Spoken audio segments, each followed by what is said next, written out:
Akkam jirtu kabajamtoota fi daawwattoota Oromiyaa Freedom Media nageenyi keenya akka kabajaa bakkuma jirtanitti sinaa ga'u jedha. Oduu guyyaarraa isin biraan geennaa jalqaba irratti hangafoota oduu. Obbo Jawaar Mohammad dabalatee namoonni galmee Jawaar Mohammad jalatti himataman mana hidhaa Qaallittii jiran gadi dhiifamanii akka jiran miidiyaaleen adda addaa gabaasaniiru. Dargaggoon shamarree Hayimaanoot Badhaadhaa ajjeesuun himatame hidhaan waggaa 21 itti murtaa'e. Godina Harargee lixaa akka waliigalaatti dararaan jiraattota qonnaan bultoota fi abbaa qabeenya irratti gahaa akka jiru dhagahamee jira. Magaalaa Cinaaksan keessatti namoonni 200 ol ta'an hidhamanii jiru. Oduu biyya alaatiin rakkoo nageenyaa bakkeewwan gaanfa Afrikaa jiru qolachuuf Chaayinaan ergama addaa muuduuf akka ta'e beeksifte. Oduu dubbisuun kan isin wajjin turu Anfaar Sultaanii amma oduu bal'inaan. Jawaar Mohammad dabalatee namoonni galmee Jawaar Mohammad jalatti hidhamanii mana hidhaa Qaallittii jiran gadi lakkifamanii akka jiran miidiyaaleen adda addaa gabaasaniiru. Haaluma kanaan gaazexeessaa OMN Mallasaa Dirribsaa, qondaala siyaasa paartii KFO Dajanee Xaafaa, eeydota Jawaar Mohammad, Shamsaddiin Xaahaa, Arafaa Xaawubakarii fi namoonni biroo himanni isaanii adda cituun halkan kana hiikamuun mirkanaa'eera. Namoota galmee Jawaar Mohammad jalatti himatameen alattis obbo Sabaat Naggaa dabalatee qondaaltonni TPLF hidhaa jiran akka baaniif murtaa'u miidiyaan EBC dabalatee miidiyaaleen afaan mootummaa gabaasaniiru. Haa ta'u malee qondaaltota ABO manneen hidhaa garaagaraatti hidhamanii jiran dabalatee hidhamtoonni siyaasaa Oromoo 1000 lakkaa'aman ammallee mana hidhaa akka jiran maddi keenya ni ifoomsa. Gama biraatiin hiikamuu hooggantoota keenyaa hordofee ijoolleen mana hidhaa Saawudii Arabiyaa dararaa irra jiran Ijoolleen mana hidhaa Saawudii Arabiyaatti dararaa guddaa keessa jiran bakkuma jiranitti gammachuu isaanii ibsataniiru. Dargaggoon shamarree Hayimaanoot Badhaadhaa ajjeesuun himatame hidhaa waggaa 21 itti murtaa'e. Manni murtii olaanaa federaalaa Itoophiyaa shamarree Hayimaanoot Badhaadhaa ajjeesuun dargaggoo himatame hidhaa cimaa waggaa 21tiin akka adabamu murteesseera. Bal'ina oduu kanaa Gadaa Ulaabu. Waggaa Koofii ji'oota torba waliif adeemsa himataa irra kan ture dhimma jecha shamarree kanarratti manni murtii wal'aanaa federaalaa dhaddacha lidataa dargaggoo Dagginnet Warqoo irratti guyyaa kaleessa murtee kana kan dabarse. Himatamaan kun qorannoo qorichaa HIV/AIDS irratti gaggeessaa jira jechuun xalayaan Gaamoo Goofaa irraa kennameef akka sababa adabbii hir'isiisuuf tokkotti akka ilaalameef manni murtii himeera. Shamarree Hayimaanoot Badhaadhaa waggaa 1.8 dura mooraa yuunivarsiitii Finfinnee hospitaala Xuqur Ambassaa yookaan Leenca Gurraachaa keessatti odoo kutaa laaboraatoorii keessatti qorannoo irra jirtu haala suukaneessaadhaan ajjeefamte.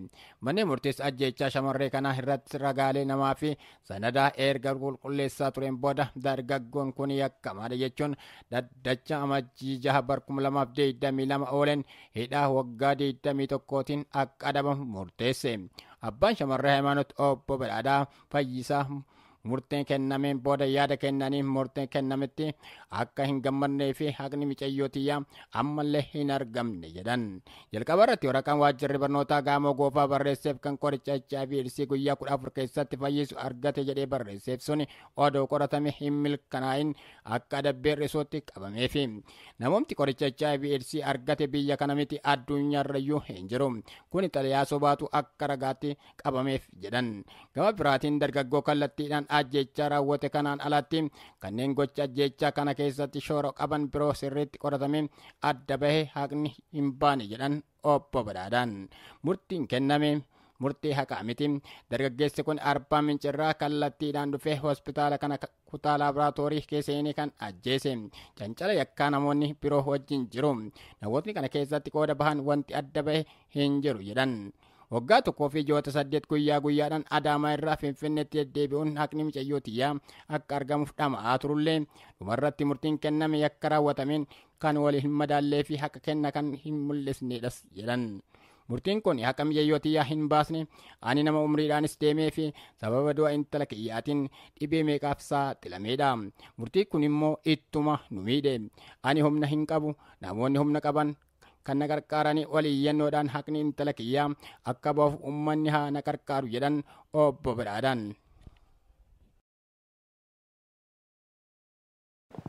Godina Harargee lixaa akka waliigalaatti dararaan jiraattota qonnaan bultootaa fi abbaa qabeenya irratti gahaa akka jiru dhagahamee jira. Kana malees abbootii qabeenyaa ilaalcha adda addaa qaban jechuudhaan hidhanii birrii 10,000 hanga 20,000 irraa fudhatanii gadi dhiisuu akka jiran jiraattonni naannawa sanii OFM itti himaniiru. Bal'ina oduu kanaatiin Aminaa Muhammad. Mootummaan sirna bilxiginnaa hawaasa qonnaan bulaa irratti kafaltii gibiraa dachaan isa duraa irraa qarshii 250 haga 300 kafalaa turan amma ammoo ilma addatti abbaa addatti qarshii 1000 kafalchiisaa jiru jechuu jiraattonni komatanii jiru.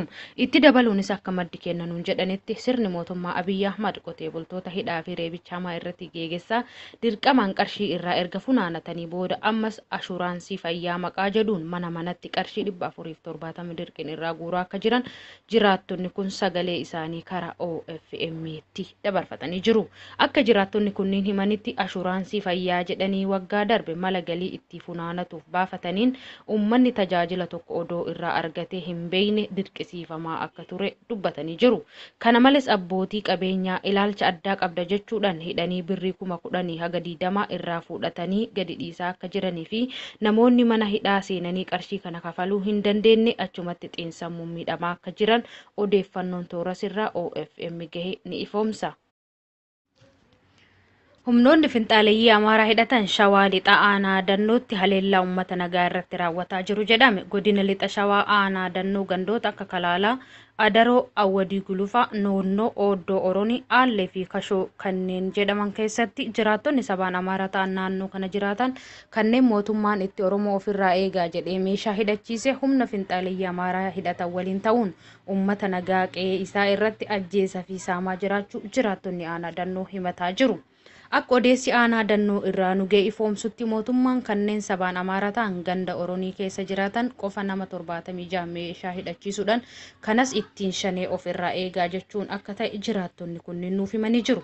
Haaluma kanaan ganda Oronii fi Adaroo qofa keessatti namoonni baay'een saba Amaaraa hidhateen ajjeefamaa jiru. Mootummaan Bantii, Baqqalaa Gutaattaa, Dhabbaasaa Magarsaa, Dirribaa Birraa, Taaddaluu Rattaa kanneen ajjeefaman maqaan isaanii nu ga'e yoo ta'u, namoonni ajjeefaman hanga ammaa maqaan adda hin baane hedduun akka jirus dubbatamaa jira. Guyyaa kaleessaa jechuun amajjii 2022 Lixa Shawaa Aanuma Dannoo ganda Qaqaroo Jibat iddoo Oronii Ooddoo Luusuu jedhamanitti humnoonni badii kunniin gaarii 12 oofatanii mana uummata Oromoo irra deemuun qabeenya uummataa saamaa ooluu jiraattonni nuuf himanii jiru. Manneen namoota saba Amaaraa hidhachiifaman kanaan saamaman keessaa manni obbo Daammanaa Baqqalaa, Dirribaa Goobanaa, Dabalaa Damee jedhaman kan keessatti argaman tahuu beekamee jira. Akkasumas waldaa warra Wangeelaa Makkaan Yesuus Oronii saamamuun illee beekamee jira. Meeshaa waldichaa keessa jiru gariin erga saamanii kan hafe caccabsuun hojiin ala taasisuun isaanis beekameera. Oduma wal fakkaatuun humnoonni finxaaleeyyii Amaaraa Horroo Guduruu Wallagga Aanaa Amuuruu gandoota hedduu keessatti uummata ajjeesaa fi qe'ee isaa irraa buqqisaa manaa fi qabeenya irrattis barbadeessaa jiraachuun tibba kana haala ho'an odeeffamaa jira. Yeroo ammaa humnoonni finxaaleeyyii Amaaraa hidhachiifamuun daangaa Oromootti ce'anii fi kanneen sabaan Amaaraa ta'uun uummata Oromoo keessa jiraatan waliin ta'uun badii gurguddaa ilmaan Oromoo baha Wallagga Horroo Guduruu fi Wallagga Lixaa fi Shawaa Lixaa keessa jiraatan irratti raawwatamaa jiraachuun beekamee jira. Magaalaa Cinaaksan keessatti namoonni 200 ol ta'an hidhamanii jiru. Godina Harargee Bahaa Aanaa Cinaaksanitti humnoonni biltsiginnaa uummatarra dararaa jiraatu jiraattonni OFM'if himaniiru. Bal'ina oduu kanaatiin Jibriil Muhammad. Aanaa Cinaaksanitti humnoonni biltsiginnaa dararaa nurraan gahaa jira jechuun uummanni aanichaa dubbatan. Godina Harargee Bahaa Aanaa Cinaaksanitti humnoonni biltsiginnaa uummata keenya dararaa jiraachuun namni OFM'if yaada kennan tokko nuuf himanii jiru. Akka jiraatan Aanaa Cinaaksanirraa baqatanii Sumaalilaanditti argaman yaada nuuf kennanitti nuti dhimma siyaasaa tokko keessallee hin jirru.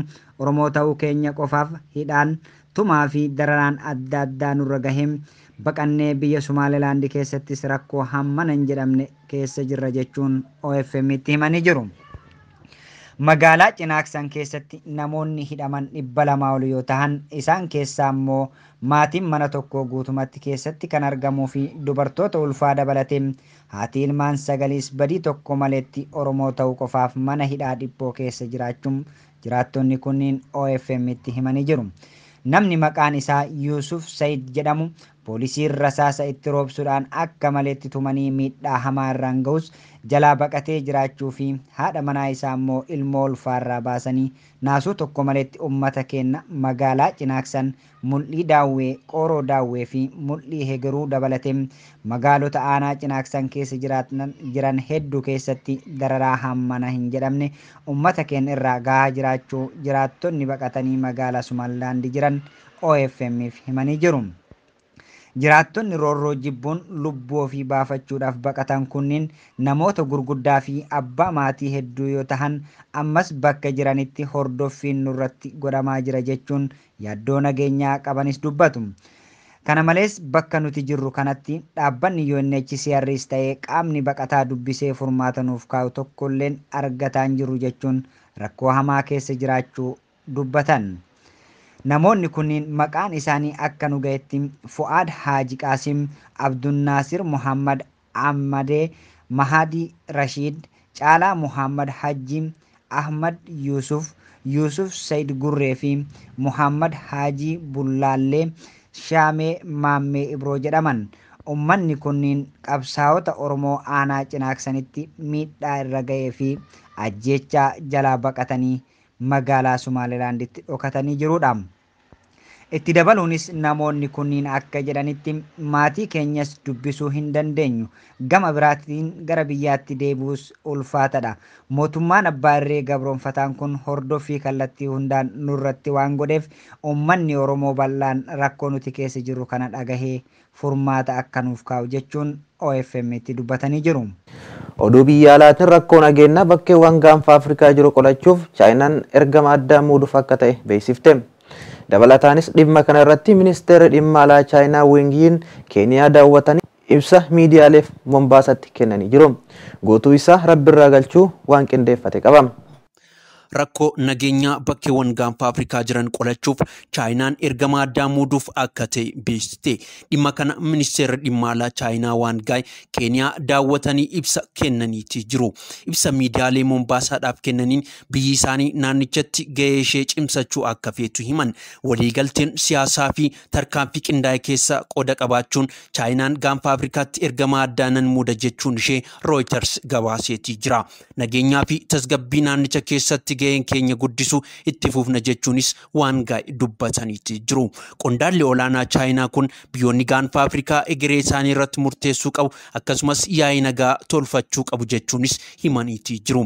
Gaheen ergama addaa muudan maal akka ta'e bal'inaan qondaalli Chaayinaa kun himanii akka jiranis odeeffannoon arganne ni dubbata. Kanaan dura Ameerikaan, Gaamtaa Awurooppaa fi Gaamtaan Afrikaan gaanfa Afrikaa irratti ergama addaa muudanii akka turan ni yaadatama. Waraanni Itoophiyaa keessa waggaa dura ka'e ijoo dubbii addunyaa ta'e akkasumas dhimma hidha Abbaay fi mudamni daangaa Itiyoo Suudaan biyyoonni kunniin Itoophiyaa irratti akka xiyyeeffatan dirqee ture. Kanaan ala onkololeessa keessa fonqolcha waraanaa kan keessatti raawwate Suudaanii fi Alshabaab waliin wallalaa kan jirtu Sumaaliyaan xiyyeeffannoo biyyoota kanneenii akka turte ni yaadatama. Chaayinaan keessattuu waraana Tigraay waliin wal qabatee waltajjiiwwan garaagaraa irratti mootummaa Itoophiyaaf deeggarsa godhaa turuu ishee ibsiteetii jirti. Tibban ammoo daawwannaa biyyoota Afrikaa sadii taasisutti argamti. Daawwannaa isaanii jalqaba biyya paartii tokkoon bulaa jirtu Eertiraa goruun pirezidaantii Isaayyaas Afwerqi waliin marii taasisaniitii jiru. Daawwannaa isaanii lammataan Keeniyaan kan jiran qondaalli kun ministeera dhimma alaa Keeniyaa Rachel Omamo waliin mari'ataniitii jiru. Daawwannaa ministeera dhimma alaa Chaayinaa kun daawwannaa gaanfa Afrikaa ergamaa addaa USA Jeffreen filatamuun waliin walirra bu'eetii jira. Filatamaan kun Itoophiyaa ni qaqqaba jedhamees ni eegama. Turtii isaanii waraana kaabaa biyyattii baatiiwwan 14 tureef furmaata barbaaduu irratti xiyyeeffata jedhamees ni yaadama. Daawwannaa isaanii sadaffaa ministeerri dhimma alaa Chaayinaa Odol Komroo gama baha Afrikaa argamutti ni daawwatu jedhamees eegama. Maddi irraa odeeffanne BBC fi Reuters irraa. Ameerikaan madaa hokkora kaapitaal irraa hin fayyine jechuun Joo Baayiden dubbataniiru. Guyyaa yaadannoo hokkora kaapitaal hiil waggaa tokkoffaa irratti pirezidaantii US Joo Baayiden pirezidaantii duraanii Doonaald Tiraamp cimsanii qeeqaniiru. Bal'ina oduu kanaatiin Gadaa Walaabu. Haasawa kallattiin TV irratti darbeen pirezidaantiin duraanii soba facaasuun gamoon seera basaasota USA yookaan US Capital akka haleelamu taasiseera jedhan. Deeggartoonni Tiraamp amajjii 6 bara 2021 wayita koongireesiin Ameerikaa injifannoo filannoo pirezidaantummaa Baayiden mirkaneessuuf walga'iitti gamoo Kaapitool weeraruun hokkora kaasanii. Taateen kallattiin tamsa'aa ture kun yeroo sanitti addunyaa guutuu rifaasise. Tiraamp hiriira guyyaa sana Waayit Haawus fuuldura ture irratti deeggartoonni isaa gara gamoo Kaapitool karaa nagaa akka duulan garuu ammoo akka lolan ergaa dabarse. Deeggartoonni isaa filannoo pirezidaantummaa irratti hanni raawwatameera jedhanii amanu. Garuu kun raawwatamu ragaan hin argamne. Dubbii waggaa tokkoffaa taate kanarratti Joo Baayiden dubbatan booda Doonaald Tiraamp battalatti ibsa baasaniin kufaatii Joo Baayiden himan. Irra deebiinis filannoo hatameen aangoo qabachuu isaanii ragaa odoo hin dhiyeessin qeeqan. Miseensonni koongireesii paartii Dimokiraatik guyyicha yaadachuuf dongoo ibsuu dabalatee sagantaawwan hedduu qopheessaniiti jiru. Hedduun isaanii wanta guyyaa sana isaan mudate akkamiin kanneen hokkora kaasan dhokatanii akka jalaa bahan himanii jiru. Hokkora kanaan wal qabatee amma dura qorannoo godhameen namoonni 725 shakkamanii to'annoo jala kan oolfamanii. Pirezidaantiin Baayiden haasawa kamisa taasisaniin jechoota jajjaboo fayyadamanii Tiraampiif hokkora Kaapitool qeeqaniiru. Kanneen Kaapitool weeraran akkasumas kanneen kakaasan albee qara morma Ameerikaa fi Dimokiraasii Ameerikaatti qaban jedhan Baayiden. Haasawa kan taasisan Baayiden galma Kaapitool hokkortootaan weerarame keessa dhaabbatanii ture. Lolaa fi hokkoraan as keessa seenan Ameerikaa tajaajiluuf odoo hin taane fedhii nama tokko tajaajiluuf jechuun dubbatanii. Itti dabaluunis Baayiden pirezidaantiin duraanii Ameerikaa waa'ee filannoo bara 2020 soba hedduu uumee facaasee of tuulummaan isaa dimokiraasii fi heera keenya caalaa isaaf barbaachisaa ture jedhan. Ammallee doorsifni dimokiraasii Ameerikaa irratti godhamu hin dhaabbanne jechuun akeekkachiisanii. Koongireesiin Ameerikaa boodarra kanneen hokkorichaan miidhamaniif yaadannoo sammuu taasiseeti jira. Haa ta'u iyyuu malee miseensonni Rippaabilikaanii tokko sirna kanarratti hin argamne. Kabajamtoota daawwattoota keenyaa oduun guyyaa kanaaf qabanne isaan kana turanii waan nu daawwattaniif galatooma.